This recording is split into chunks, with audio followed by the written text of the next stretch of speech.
ভাইদের মাঝে বিভক্তি তৈরি করবা না, ভাইদেরকে দূরে সরাইয়া দিবা না। নিজের কাছে ভাইয়ের যে পাওনা আছে, পাওনাটা কোনোদিন মাইরা খাইবা না, এটা মারার চেষ্টা করবা না। ঘটনা চক্রে সত্য ঘটনা, এই বাবা যে তার সন্তানের নামে সম্পূর্ণ সম্পদ দিয়ে দিছে, এই লোকটা অসুস্থ হওয়ার পর তার ছেলে একদিনও তার খোঁজ খবর নেয় নাই, একদিনও তাকে ডাক্তারে নিয়ে যায় নাই। কিন্তু মায়ের পেটের ভাইয়েরা তাকে ডাক্তারের কাছে নিয়ে গেছে, চিকিৎসা করছে।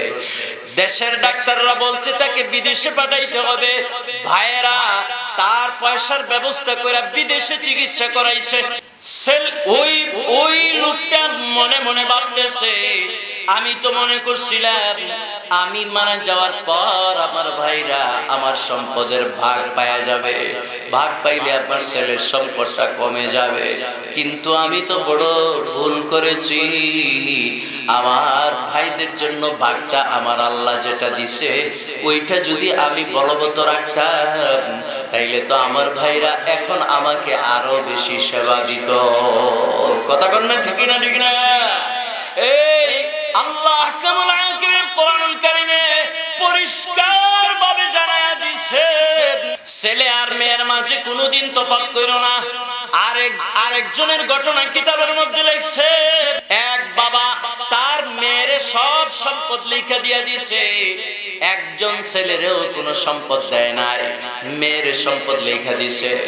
এখন বাবা অসুস্থ হয়েছে, অসুস্থ হওয়ার পর ঘর বৈঠকি হয়ে গেছে। এইবার দেখা যায় ছেলেরা তার খোঁজ খবর নেয় না, মেয়ে তার খোঁজ খবর নেয় না। মেয়ে তো তার স্বামীর বাড়িতে পড়ে থাকে, মাঝে মধ্যে তাকে আইসা দেখে। কিন্তু যেই ছেলেদেরকে সম্পদ থেকে বঞ্চিত করছিল, ওই ছেলেরাই তাকে নিয়ে দৌড়াইয়া মেডিকেলে যায়, তারে নিয়ে ডাক্তারের কাছে পরামর্শ করে, তাকে সেবা দেয়, তাকে ওষুধ খাওয়ায়, তাকে খাবারের ব্যবস্থা করে। এই সব বিষয়গুলি ছেলেরাই দেখে। এখন বাবা বিছানার মধ্যে শুয়ে শুয়ে শুধু কাঁদে, মেয়েটাকে সব সম্পদ দিয়ে দিলেন, কিন্তু আমার ছেলেরাই তো এখন দেখা যায় আমাকে খাওয়ায়। কথা কন না, ঠিক কিনা? ঠিক না? এই জন্য দুস্তরে আরেক ঘটনা কিতাবের মধ্যে লেখছেন, এগুলি বাস্তব ঘটনা। এক বাবা শুধু ছেলেদেরকে সম্পদ দিয়ে দিছে, মেয়েদেরকে মোটেই কোনো সম্পদ দেয় নাই। এখন সে বাবা অসুস্থ হয়ে পড়ছে, কিন্তু একটা ছেলেও আর বাবাকে চিকিৎসা দেয় না, বাবার কোনো খোঁজ খবর নেয় না। কিন্তু স্বামীর বাড়ি থেকে আইসা ওই মেয়েটা বাবার চিকিৎসার ব্যবস্থা করে, বাবার সেবার ব্যবস্থা করে, বাবাকে ওষুধ পান করায়, বাবার ইনজেকশনের ব্যবস্থা করে, বাবার খাবার দাবারের ব্যবস্থা করে। কিন্তু যেই ছেলেদেরকে সম্পদ লেগে দিছে, এরা একজনও তার খোঁজ খবর নেয় না। এই জন্য রব্বুল আলামিন দয়াময় আল্লাহ পবিত্র কোরআনুল কারীমের মধ্যে জানায় দিয়েছে, ও গোলাম বান্দা বান্দির দল, তোমরা কিন্তু জানো না তোমাদেরকে তোমাদের আত্মীয় স্বজনের কে তোমার পাশে দাঁড়াইবে, কে তোমাকে সেবা দিবে, তুমি বিপদে পড়ে গেলে কে তোমার কাজে লাগবে, কে তোমার কাজে লাগবে না, এটা তুমি জানো না। একটু জোরে কোন, ঠিক না? ঠিক না? শুধু আত্মীয় স্বজনের ব্যাপার না, আত্মীয় স্বজন ছাড়াও দেখা যায় কাছের কিছু মানুষ আছে আপনার কোনো আত্মীয়তার সম্পর্ক না। সাল্লাম বলেন, সম্পদ মাইরা খাইবা, মান আখাযা শিবরান মিনাল আরদি ইউতাবিকুহু ইয়াওমাল কিয়ামাহ। এই আমার উম্মতের দলেরা, এক বিগত জায়গা জমি যদি কারো তোমরা মাইরা খাও, ওই জমিনটাকে কিয়ামতের ময়দানে তোমাদের গলায় পড়ায়া দেওয়া হবে, তোমাদের গলায় লটকায়া দেওয়া হবে। কঠিন হয়ে যাবে তোমাদের জান্নাতে যাওয়া। এখানে পরিষ্কার বিষয়, যে বিষয়টা দুষ্ট বিষয় হলো, যদি মিরাজ সম্পত্তি মেরে খাও তাইলে কিন্তু সরাসরি তোমাকে জাহান্নামে যেতে হবে। সুতরাং কোনো মানুষের হক নষ্ট করা যাবে না। তোমার বোনের হক নষ্ট করবা না, ভাইয়ের হক নষ্ট করবা না। ভাইয়ের হক নষ্ট করে ফেলায়, একটা সহজ সরল ভাই তার কাছ থেকে টিপ দিয়ে সব সম্পদ নিয়ে যায়। এই ধরনের দুষ্কৃতকারী যারা আছে তাদেরকে পরিষ্কার ভাবে বুঝতে হবে, আপনি তার হক নষ্ট করেছেন, যতদিন পর্যন্ত তার হক আদায় করবেন না ততদিন কিন্তু আপনি জান্নাতে যেতে পারবেন না। এই জন্য গোলাম, এই ওয়ারিশ সম্পত্তির ব্যাপারে আমাদেরকে সতর্ক থাকতে হবে।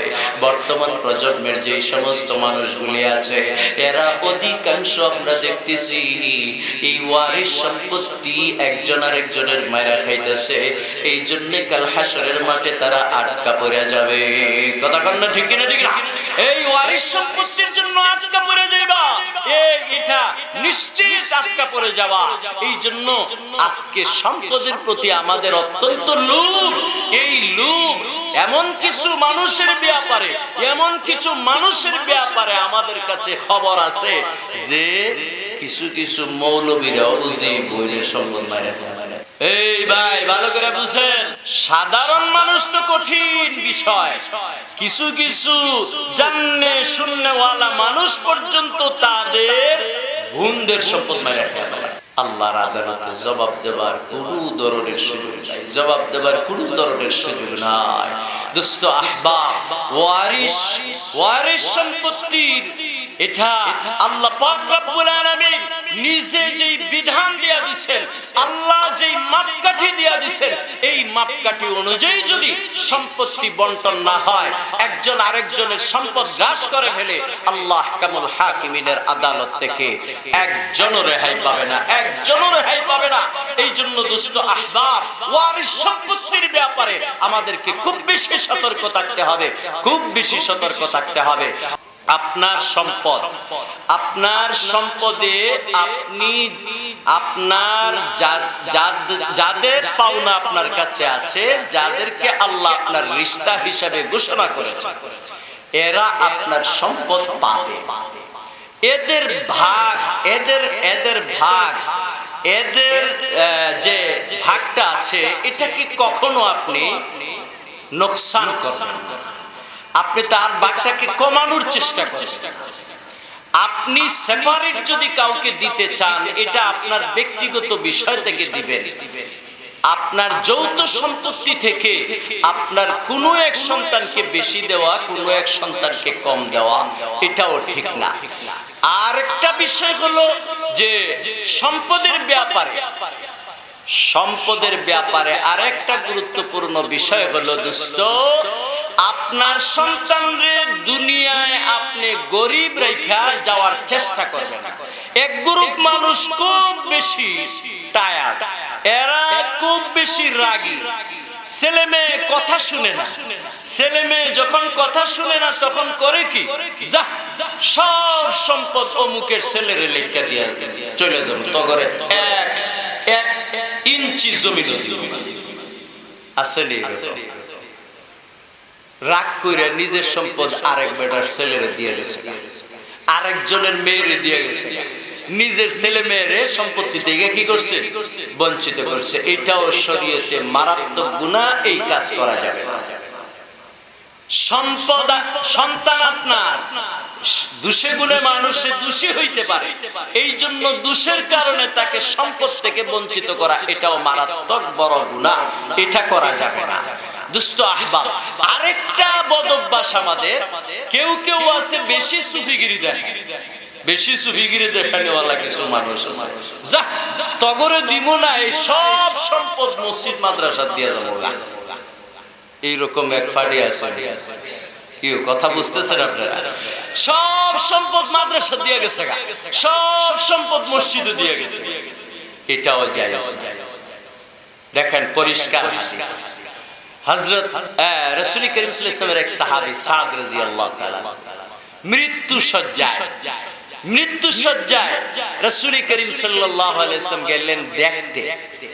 যাওয়ার পরে রাসূল করিম সাল্লাল্লাহু আলাইহি ওয়াসাল্লামকে তিনি বললেন, ইয়া রাসূলুল্লাহ, আমার তো সহায় সম্পদ আল্লাহ তাআলা ভালোই দিছে, তো আমার গোটা সম্পত্তিটাকে আমি এটা আল্লাহর রাস্তায় ব্যয় করে দিতে চাই। পরিষ্কার বুখারী শরীফের হাদিস। বুখারী শরীফে এই হাদিসটা অনেকবার এসেছে, ভালো করে বুঝেন।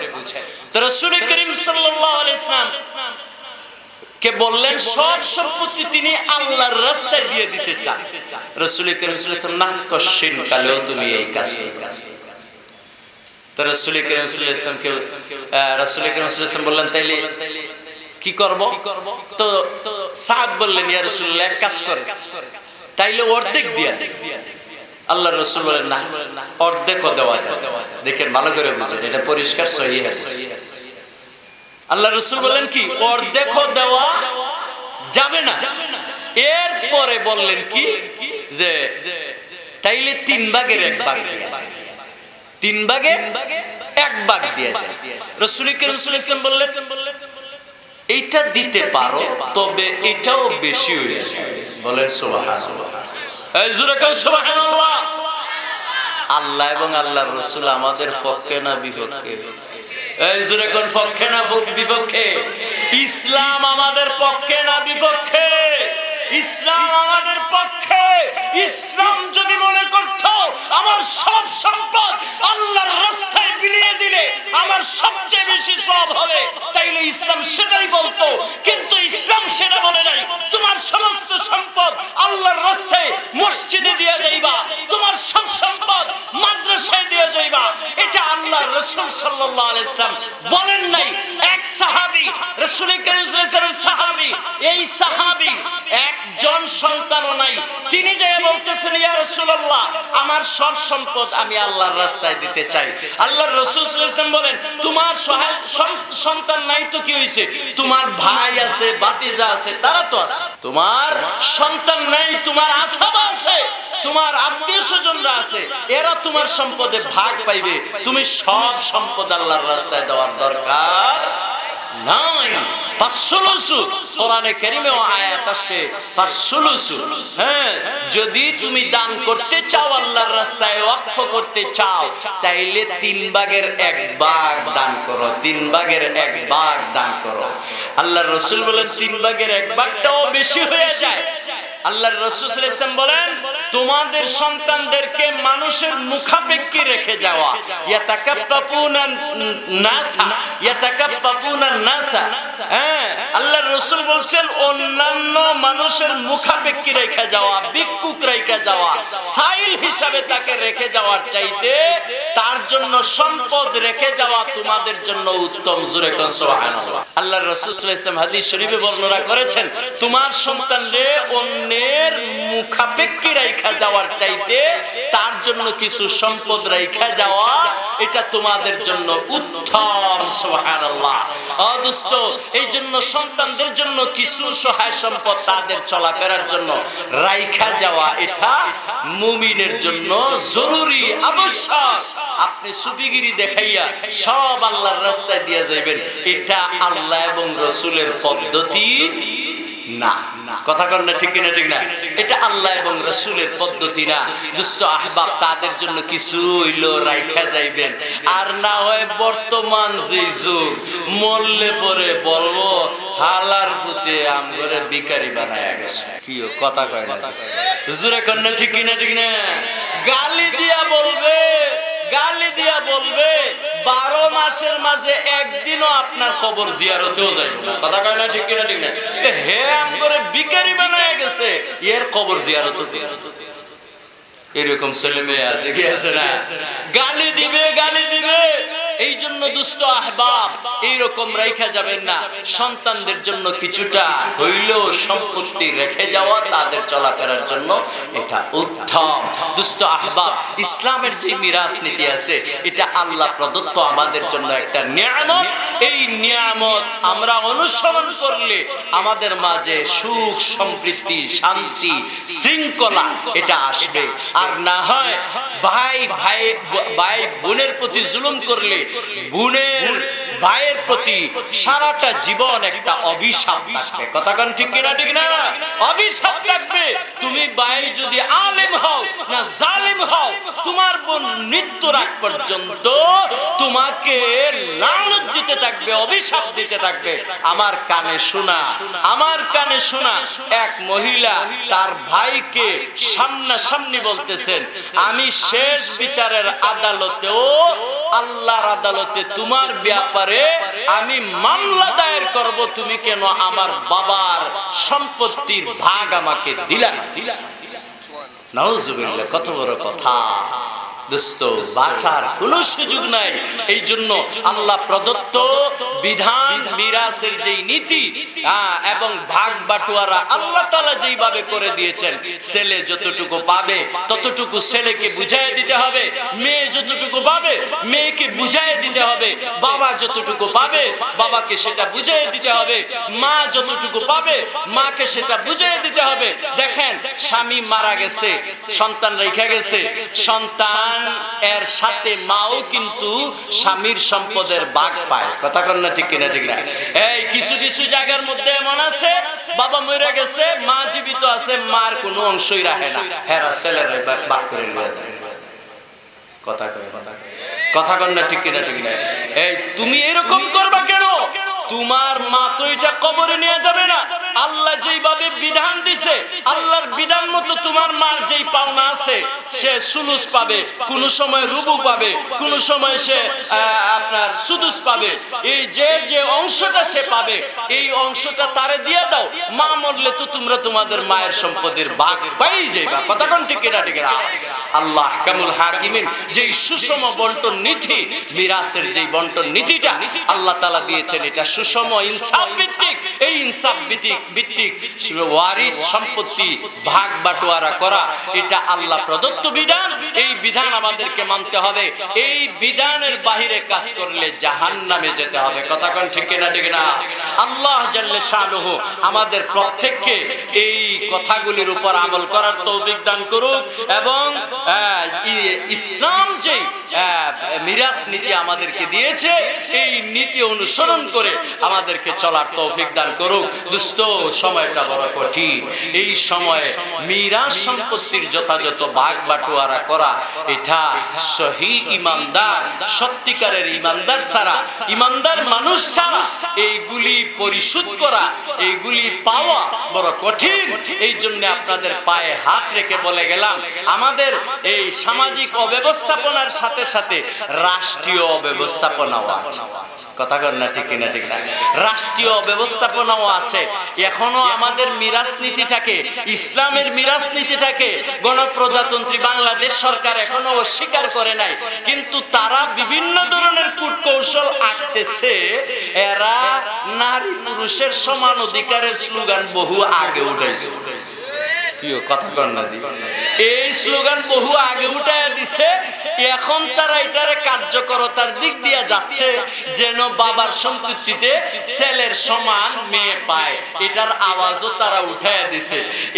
এরা যতই আওয়াজ উঠাক না কেন, বাংলাদেশের মুসলমান আল্লাহ প্রদত্ত বিধান ব্যতীত আর কোন বিধান কার্যকর হতে দেবে না। আরো জোরে কোন ঠিক কিনা? ঠিক না? আমরা আর কোন বিধান মানব না। আল্লাহ যেই বিধান আমাদেরকে দিয়েছেন, এই বিধান আমরা অনুসরণ করে চলব। এই বিধান অনুসরণ করে আল্লাহ পাক রব্বুল আলামিন আমাদেরকে চলার তৌফিক দান করুক। আমাদের এই আল্লাহ প্রদত্ত বিধানের বিরুদ্ধে যারা যখন ষড়যন্ত্র করব, এই ব্যাপারে আমাদেরকে সতর্ক থাকতে হবে। দোস্ত আহবাব, আল্লাহ জাল্লে শানুহু আমাদেরকে প্রত্যেকটি কথা বুঝে শুনে এর উপর আমল করার তৌফিক দান করুক। সকলে বলে আমিন। দোস্ত আহবাব, ঐতিহ্যবাহী একটি দ্বীনি সংগঠন ইউনাইটেড ক্লাব দুর্লভপুর কর্তৃক আয়োজিত এই 26তম তাফসীরুল কোরআন মাহফিলের আজকে দ্বিতীয় দিনের শেষ অধিবেশনের আলোচনা সমাপ্ত হচ্ছে। আমরা এখন দুয়ার দিকে যাব। যারা দাঁড়িয়ে আছেন বসে গেলে ভালো হয়।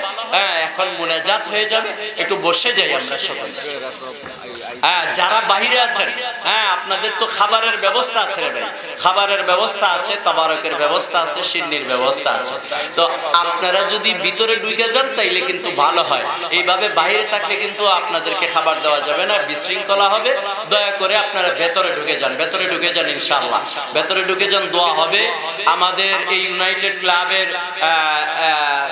অনেক নেতৃবৃন্দ সুস্থ আছেন, বিশেষ করে আমাদের আব্দুল কাইয়ুম ভাই, হ্যাঁ হঠাৎ করে তিনি স্ট্রোক করেছেন, তিনি অসুস্থ আছেন, মেডিকেলে আছেন ঢাকাতে। আজকে বোধহয় আসবেন, আমার তো খুব খেয়াল ছিল ওনার সঙ্গে সাক্ষাৎ করব। আল্লাহ যেন ওনাকে সুস্থ করে দেয়। আরো অনেকে অসুস্থ আছেন, এই এলাকার অনেক মুরব্বিয়ানরা অসুস্থ আছেন। আমি কয়েক বছর ধরে লাগাতারই শেষ অধিবেশনে আলোচনা করি, দোয়া করি আপনাদের জন্য, আমিও আমার জন্য দোয়া চাই। যারা এই সংগঠনের সাথে সম্পৃক্ত এরা খুব আন্তরিক, তারা প্রোগ্রামটাকে খুব সুন্দর ডিসিপ্লিনের সাথে করার চেষ্টা করেন। আমাদের সাথে আমাদেরকে যখন তারা দাওয়াত দেন, দাওয়াত দেওয়ার পরে নিয়মতান্ত্রিক ভাবে তারা সব সময় আমাদের সাথে যোগাযোগ রাখেন। এই জন্য আলহামদুলিল্লাহ এই মাহফিলের মধ্যে কোনো বিশৃঙ্খলা হয় না, খুব সুন্দর করে হয়।